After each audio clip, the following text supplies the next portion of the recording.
In this video, I'm just going to do a quick follow-up on the issue of ventilation of your room.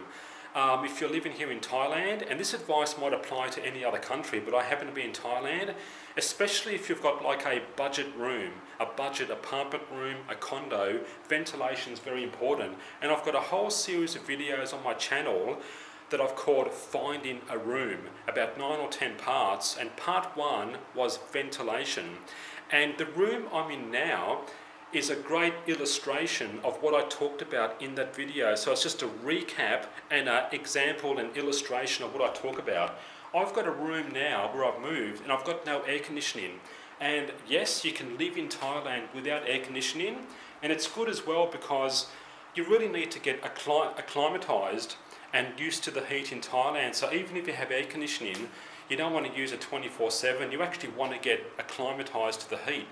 Okay, I don't have an air conditioner, and the point that I made in that video is you need good windows with insect screens, because if you don't have an air conditioner, you want to open up your windows basically all night for air, ventilation. So you want good insect screens to keep out insects, mosquitoes and so forth. And as a bonus, windows on opposite sides of the room to get a cross ventilation, a cross draft. That's my first window facing a corridor, and it also faces someone else's room. I'll come back to that problem in a moment, but if I turn around to my balcony side, I've got another window with a fly screen. Okay, so there's 2 windows, cross ventilation and a cross draft. That's what you want.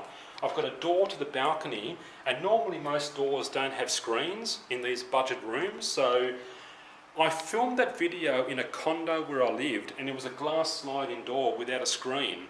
Now, I hope that makes sense. Obviously, if you don't have air conditioner, you want windows with good screens to keep out mosquitoes. Now, just about insects and mosquitoes, it also depends where you live. You can live in some places that don't have many mosquitoes. Here, I've quite often slept with my door open. I've had a few mosquitoes, but not many. I've lived at one place that had millions of mosquitoes, and if you live high up in a building, you may not have any or as much mosquitoes. I don't like to live high up in case the lifts break down or there's a power blackout, which happens here in Thailand. I live at the most, I want to be 1 flight of stairs up if I have to walk.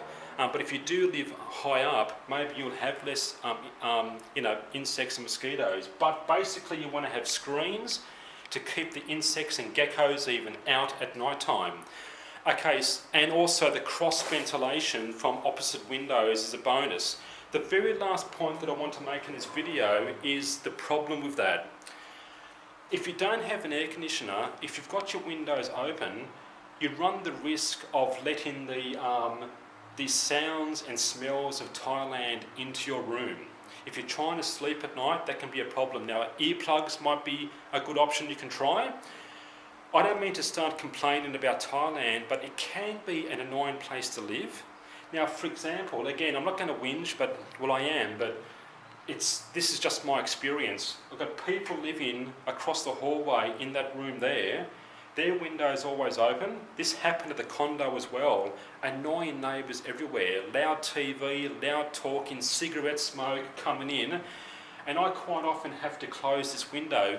In that ventilation video, I mentioned that I kept my window facing the corridor closed, but I had an air conditioner at least. And I had the door I can open up during the daytime. At night time, I can put the air conditioner on.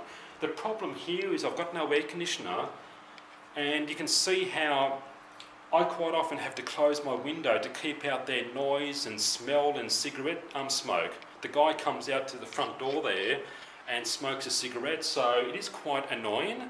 At least I've got the other window on this side, and I've put my bed as close as possible to the window at night times, because I've got to close my window. But like I said, I then don't have that cross ventilation of air. So that was the main point of this video, just to recap ventilation in a budget room. If no air conditioner means you need good screens on your windows, check that out before you take a room. Cross ventilation is a bonus, but you run the risk of letting the sounds and smells of Thailand in, annoying people, annoying neighbours, cigarette smoke, you name it. It can be annoying.